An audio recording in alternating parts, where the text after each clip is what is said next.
ఓం శ్రీ గురుభ్యో నమః. ఈరోజు ఆదివారం మే 25, 2025 సంవత్సరం. శ్రీ లక్ష్మీ మేడం గారు మలయాళ స్వామి వారు రచించిన శుష్క వేదాంత తమో భాస్కరం అనే గ్రంథం నుంచి చదివి అవగాహన పరుస్తారు.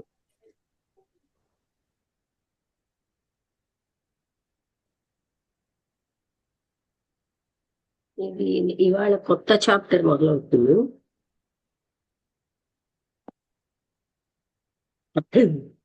దీని పేరు ఏమిటంటే కర్మరాహిత్య నిరూపణము అని. ఓ స్వామి, పుణ్యకర్మం వల్ల స్వర్గభోగము అనుభవించి పునర్జన్మమున ధనవంతుడై ఉండును, పాపకర్మము చే నరకం అనుభవించి దరిద్రుడై పుట్టినను శాస్త్రము చెప్పుచున్నదే. కాబట్టి ముముక్షువైన వాడే ఏ యొక్క కర్మము చేయకూడదని కొందరు పెద్దలు చెప్పుదురే, అది నిజమా? అంటే ముముక్షువైన వాడు ఏ యొక్క కర్మలు చేయకూడదని కొందరు పెద్దలు చెప్పుచుందిరే, అది నిజమా? అంటే సమాధానం. ప్రశ్న ఏంటి? పుణ్యకర్మ వల్ల స్వర్గభోగం అనుభవించి పునర్జన్మంలో ధనవంతుడే ఉండును, పాపకర్మచే నరకం అనుభవించి దరిద్రుడై పుట్టునని శాస్త్రము చెప్పుచున్నదే. కాబట్టి ముముక్షు అయిన వాడు ఏ యొక్క కర్మ చేయకూడదని కొందరు పెద్దలు చెప్పుదురే, ఇది నిజమా? అంటే ఓ బుద్ధిమంతుడివైన సుశీలుడా, ఈ కర్మ విషయము బహు రహస్యమైనది. ఇది శ్రీ భగవద్గీత యందు కరుణా సముద్రుడగు శ్రీ కృష్ణ భగవానులు ఉపదేశించిన అతి రహస్యం.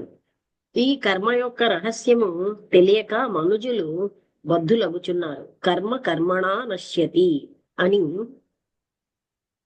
శృతి చెప్పుతున్నది. శృతి అంటే వేదం. కర్మ కర్మణా నశ్యతి అనగా కర్మము చేతనే నశించబడు.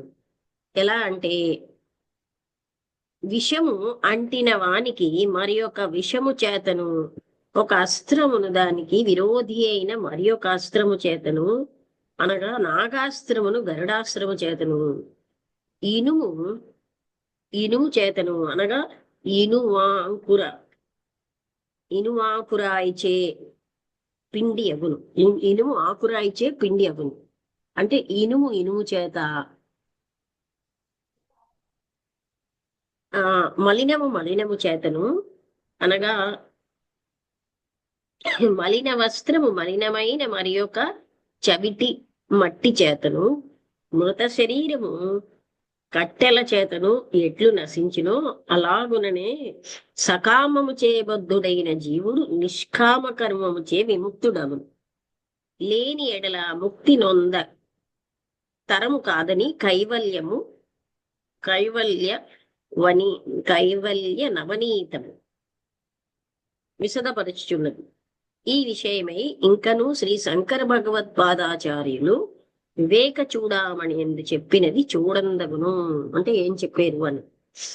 జంతూనాం నరజన్న దుర్లభమంత పుంస్త్వం తతో విప్రత తస్మాద్ వైదిక ధర్మ మార్గపరత విద్వత్వమస్మాత్ పరం ఆత్మానాత్మ వివేచనం స్వనుభవో బ్రహ్మాత్మనానం స్థితి సంస్థితి రుక్మిణో సంకోటి జన్మను కృతై పుణ్యైర్వినా లభ్యతే. అంటే అనేక విధములైన జంతువులలో నరజన్మము కడు దుర్లభమైనది. ఆ నరజన్మములో పురుష జన్మం అతి శ్రేష్టం. ఆ పురుషులలో బ్రాహ్మణ జన్మము మిగుల ఉత్కృష్టమైనది. ఆ బ్రాహ్మణుల జన్మమందు వైదిక ధర్మము మార్గము అవలంబించేవాడు శ్రేష్ఠుడు. వానికంటే యుక్తాయుక్త విచార బుద్ధి గలవాడు అతిశయుడు కదా. వానికంటే ఆత్మానాత్మ విభాగము కలుగుట శ్రేష్టం. అంతకంటే బ్రహ్మానుభవ స్థితి మిగుల ప్రాస్తం. కానీ ఈ సంసార విముక్తి అనేక జన్మముల యందు ఈశ్వరార్పణ బుద్ధి చేయు పుణ్యకర్మలచే సిద్ధించును. వేరు విధముగా లభ్యము కాదని చెప్పుట వలన సత్కర్మములను త్యజించిన వానికి జ్ఞానము కలుగుటకై మార్గము లేదు. పరిపూర్ణ జ్ఞానము కలుగకము ముందు కర్మను విడిచిన వారికి జన్మము నిష్ప్రయోజనము అగును.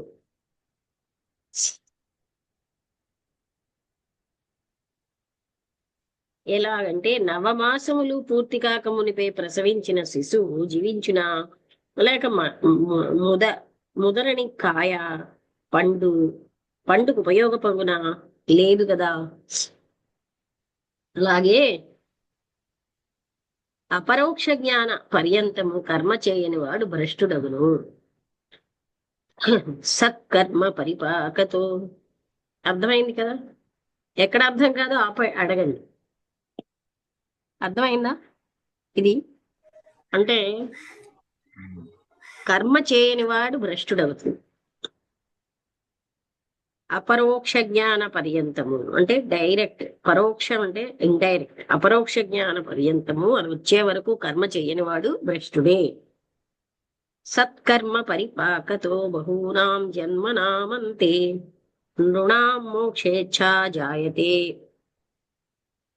అంటే అనేక జన్మముల్లో చేసిన నిష్కామ పుణ్యకర్మ పరిపక్వత వల్లనే నరులకు మోక్ష ఇచ్చేందు ఉదయమగును కాని లేని ఎడల సాధ్యం కాదు. యజ్ఞదాన తపఃకర్మ నత్యాజ్యం కార్యమేవ తత్ యజ్ఞో దానం తపశ్చైవ పావనాని మనీషినాం. అంటే యజ్ఞము దానము తపస్సు మొదలైన కర్మాలు ఎప్పటికీ విడవకూడదు. వాటిని శ్రద్ధాభక్తులతో తప్పక చేస్తూ ఉండాలి. ఎందుకంటే యజ్ఞదాన తపములు పండితులకు చిత్తశుద్ధి కలిగించును. ఏతాన్యపితు కర్మాణి సంగం త్యక్త్వా ఫలాని చ కర్తవ్యానీతి మే పార్థ నిశ్చితం మతముత్తమం. అంటే అర్జునుడికి చెప్తున్నాడు కృష్ణుడు, పై చెప్పిన యజ్ఞదాన తపములు కర్మములు ఈశ్వరార్పణ బుద్ధిచే ఫలము కోరక విధి ప్రకారము శ్రద్ధాభక్తులతో చేయవలెనని నా యొక్క ముఖ్య అభిప్రాయం. నియతస్య తు సన్యాసః కర్మణో నోపపద్యతే మోహాత్తస్య పరిత్యాగస్తామసః పరికీర్తితః. అంటే అవశ్యముగా చేయుటకై విధించిన యజ్ఞదాన తపములను విడువరాదు. అవివేకము చే ఆ కర్మత్యాగము చేయుట తామస స్వభావం అని చెప్పబడుచును. నియతస్య అనే పదమునకు విధించిన దానికి అని అర్థం. మోహాదను ప్రయోగమునకు జ్ఞానహీనత వల్ల ప్రమాదము చే అని తాత్పర్యం. అంటే మోహాత్తస్య పరిత్యాగ స్థామసః తామసులు పరికీర్తిత. అంటే మోహం చేత వాళ్ళు కర్మ చేయకపోతే జ్ఞానహీనులు అవుతారు. అంటే జ్ఞానహీనం వల్ల. దుఃఖమిత్యేవ యత్కర్మ కాయక్లేశ భయాత్యజేత్ సకృత్వా రాజసం త్యాగం నైవ త్యాగ ఫలం లభేత్. ఎవడు దుఃఖాన్ని విచారంతో అనగా శరీర జ్ఞానమని తలంచి యజ్ఞదాన తపోవ్రతములను పరిత్యజించునో ఆ త్యాగము రాజస స్వభావము గాని జ్ఞాననిష్ఠులైన మహనీయుల లక్షణం కాదు. కర్మత్యాగి అయిన వానికి జ్ఞాననిష్ట చే సిద్ధి అయిన మోక్షము లభించదు. అంటే అయ్యా యజ్ఞదానముల అంత ధన వ్యయము తపోవ్రతములకు ఎంత శరీర కష్టము అని చింతించు అలస పురుషునికి జ్ఞానం సిద్ధింపదు. రాజస స్వభావముగా కొందరు దురహంకారులైన రాజులు మదోన్మత్తులై వెనుక ముందు చూడక కొన్ని పనులను అహంకారముతో చేయుదు. దానికి రాజసమని పేరు. రాజస త్యాగం అనగా కొందరు రాజు అహంకారముతో విధి ప్రకారము చేయవలసిన యజ్ఞ దానము మొదలగు సత్కర్మములు చేయక లోకమును కీడు కలిగించడే రాజస త్యాగం. న కర్మణ మనారంభ నైష్కర్మ్యం పురుషోష్ణుతే నచ సన్యసనాదేవ సిద్ధిం సమధిగచ్చతి. ఏ పురుషుడు యజ్ఞదాన తప పూజార్చనాది పుణ్యకర్మములను చేయడో వానికి జ్ఞానయోగము చేయగలుగు మోక్షమును పొంద సాధ్యము కాదు. అంటే ఈ కర్మములను విడిచిన వాడు భ్రష్టుడగునని తాత్పర్యం. ఇది ఇప్పుడు అనుభవం కదా. విధికృతమైన యజ్ఞదాన తపములను కర్మలను ఆచరించక సన్యాసము కర్మరహితులు కదా అని చెప్పుచు పంచీకరణ తత్వముల్లో ఏవో కొన్ని నేర్చి పరిపూర్ణ జ్ఞానము లేక శాస్త్ర నిషిద్ధములైన వస్తువుల అంటే అభిని గంజాయి త్రాగుట మొదలైన దుష్కర్మములను అవలంబించి జన్మమును వ్యర్థపరచుచున్నారు. నియతం కురు కర్మత్వం. అర్థమైందా ఇది నీకు? భార్గవి గారు అర్థమవుతోందా? అంటే విధికృత కర్మలు కూడా వదిలేస్తే కర్మరహితులు కదా అని చెప్పుచు అలాంటి వాటిలో వాళ్ళు పరిపూర్ణ జ్ఞానం లేక శాస్త్ర నిషిద్ధములైన వస్తువులను అవలంబించి జన్మమును వ్యర్థపరచుచున్నారు. అంటే అవసరమైనవి విధిపూర్వకమైన కర్మలు చేయాలి. నియతం కురు కర్మత్వం కర్మ జ్యాయోహ్య కర్మణ శరీరయాత్రాపి చ తేన ప్రసిద్ధేద కర్మణ. అంటే యజ్ఞదాన తపములను కర్మములను విధి ప్రకారము చేయము. కర్మము చేయకుండుట కంటే కర్మమును చేయుచుండుట మేలు. కర్మము చేయకుండుట వలన శరీర సంరక్షణం కూడా జరగదు కనుక కర్మము చేయటం వలన ఇహలోక సుఖము పరలోక సుఖము కూడా పొందవచ్చు. లేకపోతే ఇహలోకమునందు అన్నాదులకు కష్టము కలిగి పరలోక సౌఖ్యమైన మోక్షము నొందక జన్మం వ్యర్థమగును. కావున భుక్తియు ముక్తియు సిద్ధించుటకై కర్మ కారణమై ఉన్నది. ఇది ఇప్పుడు ప్రత్యక్షానుభవమై ఉన్నది. కొందరు సంసారమును విడిచి సత్కర్మములను చేయక దేహయాత్రకు కూడా కష్టపడుచున్నారు. వీరికి ఇహలోకమునందు అల్పసుఖమైన భోజన వస్త్ర భార్యాది సుఖమును లేక మోక్ష సుఖము కొరకు ధ్యాన నిశ్చయం చేయక ఉభయ భ్రష్టులగుచున్నారు. సన్యాసస్తు మహాబాహో దుఃఖమాప్తుమయోగతః యోగయుక్తో ముని బ్రహ్మ నచిరేణాభిగచ్చతి. అంటే ఓ మహాబాహు, కర్మానుష్ఠానం సంపూర్ణంగా చేయని వానికి కర్మ సన్యాసము మోక్షము పొందుటకు బహు కష్టతరము. విధి ప్రకారము తపోధ్యానములను చేసిన మౌని శీఘ్రముగా సుఖమును బ్రహ్మపదమును పొందును. ఎట్లనగా ఒక్కరికి క్రింద తరగతి యందు చదవవలసిన గ్రంథమును చదవక పై తరగతి యందున్న గ్రంథము చదువుటకు ఎంత కష్టముగా నుండునో అంత కష్టముండును. కాయేన మనసా బుద్ధ్యా కేవలైరింద్రియైరపి యోగినః కర్మ కుర్వంతి సంగం త్యక్త్వాత్మశుద్ధయే. అంటే యోగాభ్యాసము చేసే యోగులు కూడా శరీరము చేత మనస్సు చేత బుద్ధి చేత ఇంద్రియముల చేత ఫలాసక్తిని విడిచి చిత్తశుద్ధికి ఈశ్వరార్పణ బుద్ధితో శ్రద్ధాయుక్తులై యజ్ఞదాన తపోవ్రత పూజాది కార్యములను చేయుచున్నారు. యోగులు కూడా సర్వదా త్రికరణ శుద్ధి కొరకు కర్మలను చేయనప్పుడు తదితరుల కథనేమి చెప్పవచ్చును. ఎట్లనగా రోగము లేనివాడు ఆ పథ్యముగా నుండవలసినప్పుడు రోగము చే బాధ నొందువాడు ఔషధ పథ్యములు విడవచ్చునా? రోగము లేనివాడే పథ్యం చేస్తే రోగము ఉన్నవాడు అవి విడవచ్చా అంటే పథ్యం చేయాలి అని. కర్మఫలముని ఈశ్వరార్పణము యుక్త కర్మఫలం త్యక్త్వా శాంతిమాప్నోతి నైష్టికీం అయుక్త కామకారేణ ఫలే సక్తో నిబధ్యతే. కర్మఫలము ఈశ్వరార్పణము చేసే విధి ప్రకారము తప్పక కర్మము చేయువానికి కర్మఫలము అందదు. వాడు ఈశ్వరానుగ్రహం చే శాశ్వతానంద మోక్షాన్ని పొందుతాడు. ఫలాపేక్షతో కూడి కర్మం చేసే వారికి కర్మ ఫలానుభవం కొరకు తదనుసారమైన జన్మం కలుగుతుంది. ఇచ్చట కర్మం యొక్క రహస్యము శ్రీకృష్ణ స్వామి బోధించెను. తపో జడ జప ధ్యానాది కర్మముల చేత మాత్రమే మనశుద్ధి కలుగును. అది లేని ఎడల చిత్తశుద్ధి కానేరదు. ఈశ్వరార్పణ బుద్ధితో చేసే కర్మ ఫలానుభవం కొరకు దేవమానవ జన్మములు ఎత్తనక్కర్లేదు. ఇది ఇదే కర్మ యొక్క గొప్ప రహస్యం. ఇది భగవద్గీత యొక్క రహస్యార్థం. అవిద్యాం శ్రేష్టయా శ్రేష్ట క్షాం ఎన్నేవ తిష్టతి మలం మలేన అపహరన్ యుక్తిజ్ఞో రజకో యథా. బుద్ధిమంతుడైన చాకలివాడు ఎలాగున భూమి యొక్క మలమైన చవిటి మన్నుచే వస్త్రముల యొక్క మలినమును పోగొట్టునో అలాగుననే అవిద్య అంటే ఆ కాలంలో అది వాడివారు అనమాట, సబ్బులు లేనప్పుడు.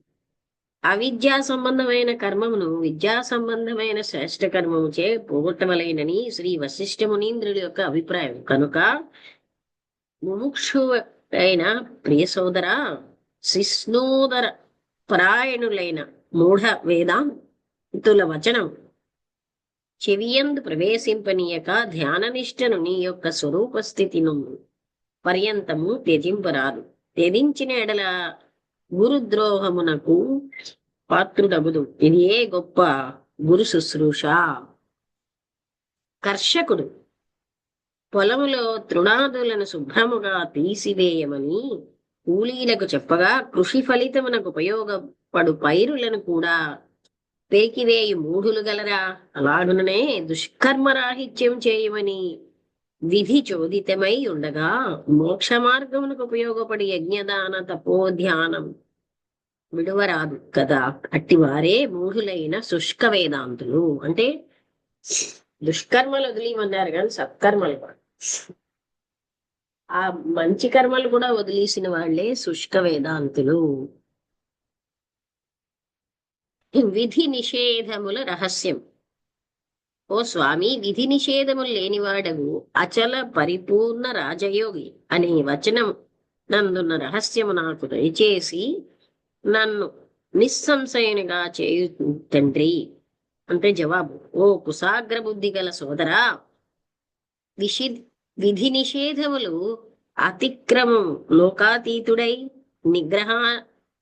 అనుగ్రహ శక్తులు గలవాడై ద్వంద్వాతీతుడై మహనీయుడైన యోగికి చెప్పినది కాని తదితరులకు చెప్పినది కాదు.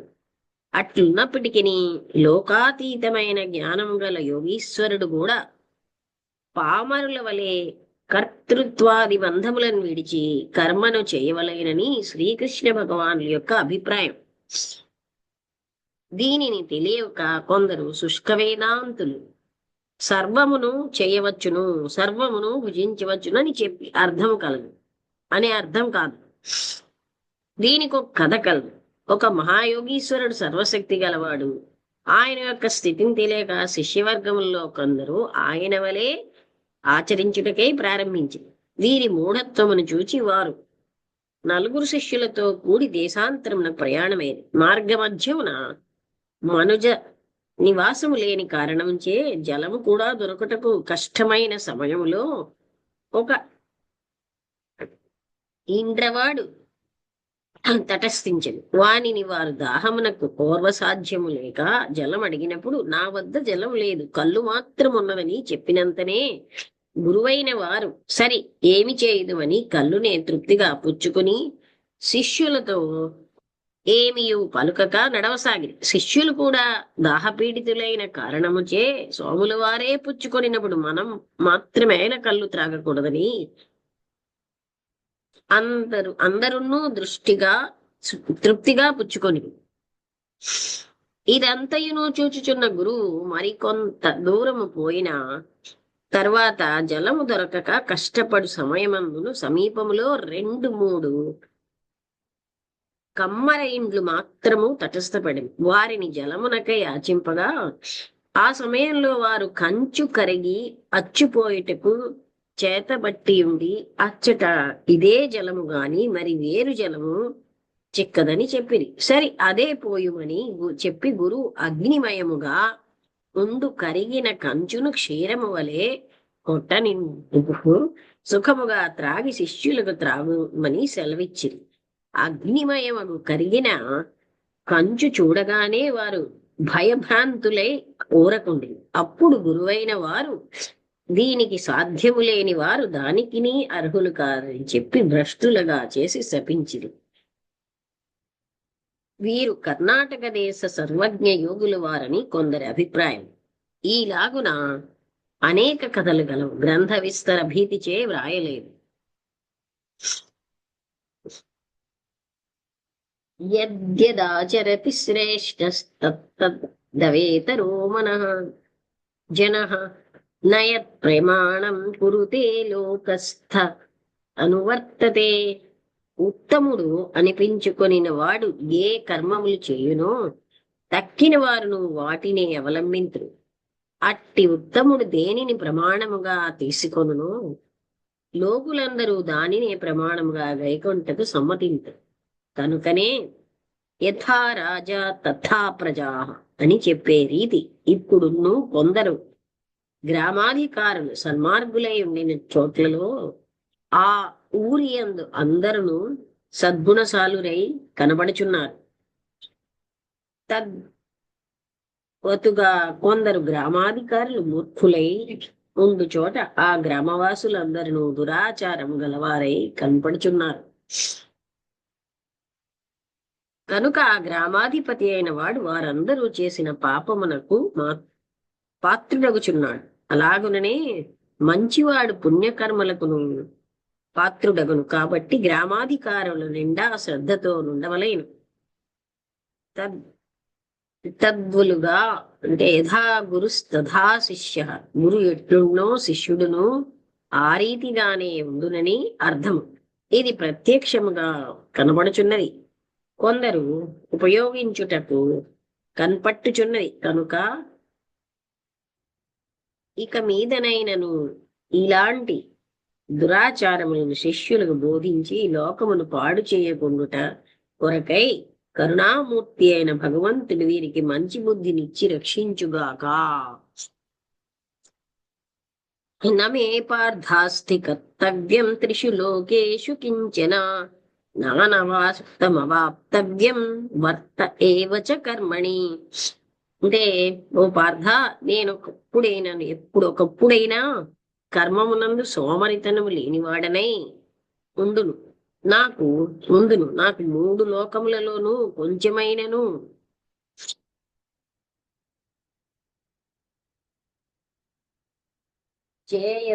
చేయవలసినవి పొందదగినది గాని లేదు. అయినను నేను రామకృష్ణాది అవతారములనెట్టి పామరుల వలె కర్మములను వారి శ్రేయస్సు కొరకై చేయుచునే ఉందును. యది హ్యహం నవర్తేయం జాతు కర్మణ్యతంత్రితః మనువర్తంతే మనుష్యాః పార్థ సర్వశః.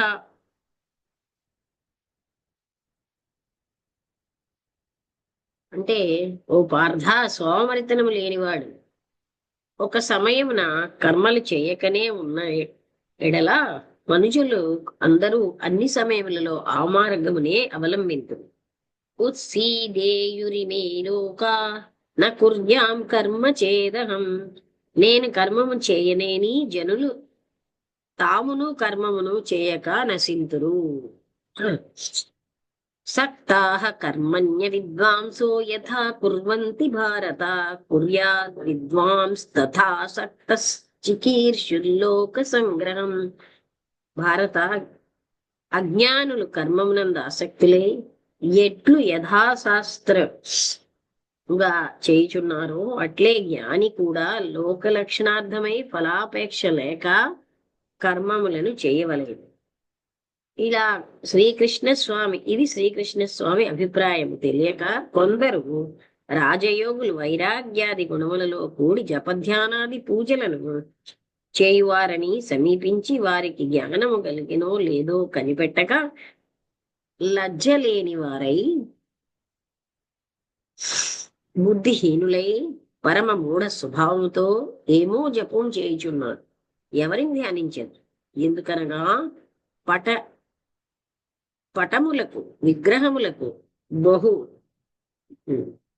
పూజ చేయవలేను, విగ్రహములకు పూజ చేయవలేను, అవి మనుషులు నిర్మించినవి కావా అని బోధహీనులై పశుప్రాయ స్వభావముతో కుతర్కవాదము చేసి వారి భక్తి విశ్వాసములను భంగము చేయుచు ఘోర నరకమునకు పాత్రులగుచున్నారు. ఈ కారణముచే భగవాన్ కరుణానిధి చెప్పుచున్నారు.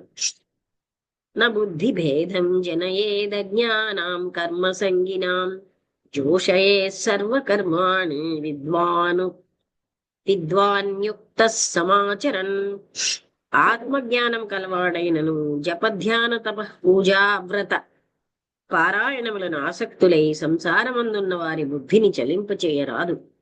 తనకు పూర్వజన్మ పుణ్య పరిపాకము చే జ్ఞానము కలిగినను ప్రస్తుత కర్మ ఫలము ఉందనిక కర్మ ఫలము తనక ఆవశ్యకము కాకుండినను తాను నిష్కాముడై జపధ్యాన పూజార్చనాది పుణ్యకర్మములను శ్రద్ధాభక్తులతో చేయుచు వారి చేతను కూడా అన్ని కర్మములను వారి శ్రేయస్సు కొరకే చేయించుచుండవలే.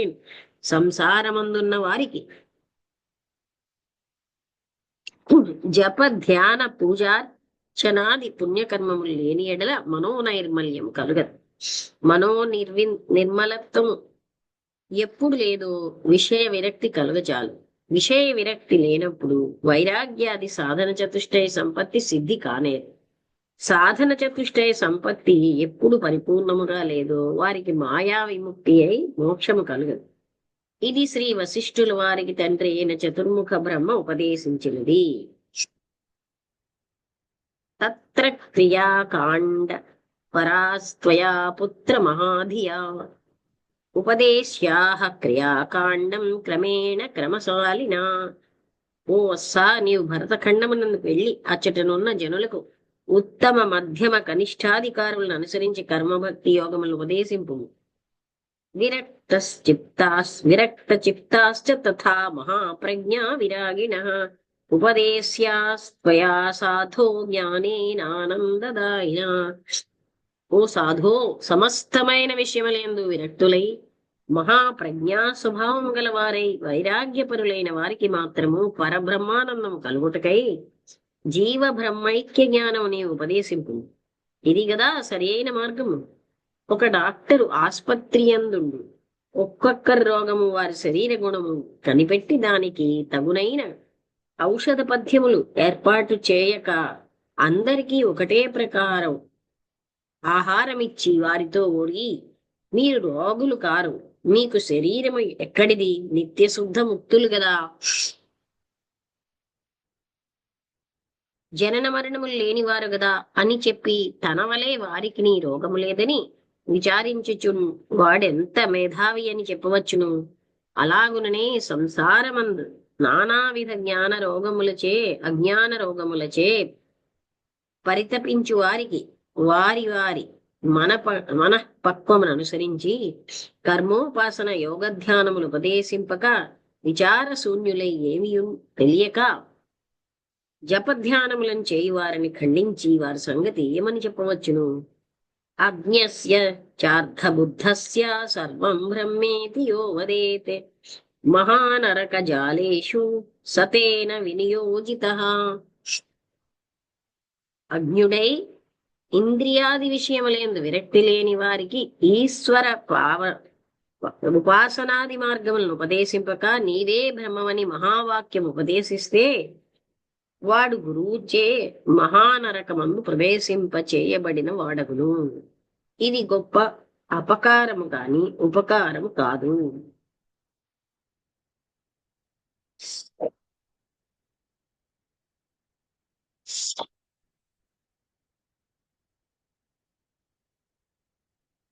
ఆదౌ సమదమ ప్రాయై గుణై శిష్యం దిశోధయేత్ పశ్చాత్ సర్వగతం బ్రహ్మ శుద్ధస్త్వమితి బోధయేత్. మొట్టమొదట ముముక్షువగు వాడు గురువు వద్దకు వచ్చినప్పుడు శమదమాది సాధన చతుష్టయ గుణములను శోధించి సర్వగుణ సంపన్నుడై ఉండిన ఎడల సర్వాంతర్యామి అయిన శుద్ధ పరబ్రహ్మమే నీవని మహావాక్య ఉపదేశం చేయవచ్చును. లేనివానికి మనఃపరిపక్వత కొరకు యోగ ధ్యానములు బోధించుట శ్రేష్టము. ప్రబుద్ధ బుద్ధేః ప్రక్షీణ భోగేచ్ఛస్ భోగేస్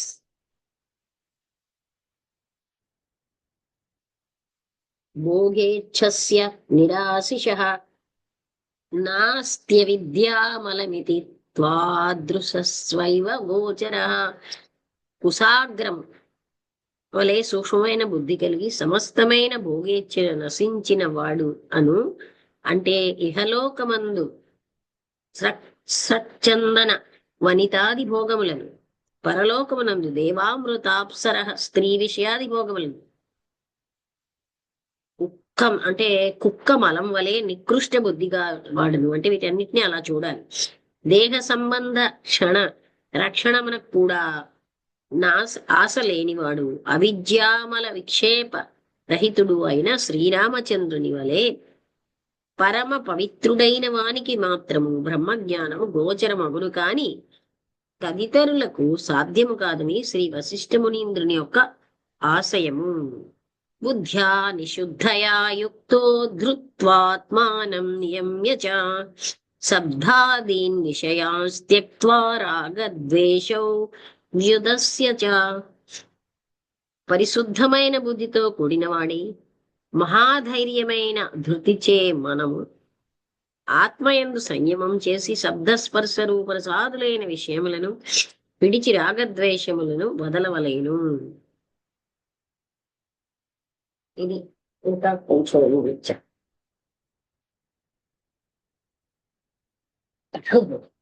ఇది చాలా ఉంది,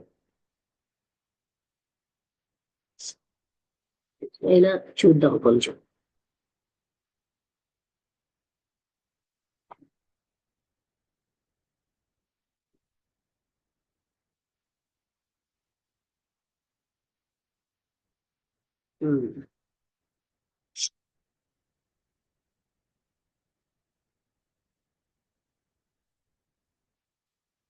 వివిక్త దేశాసీనో విరాగో చిప్పుచున్నది విడవలేను.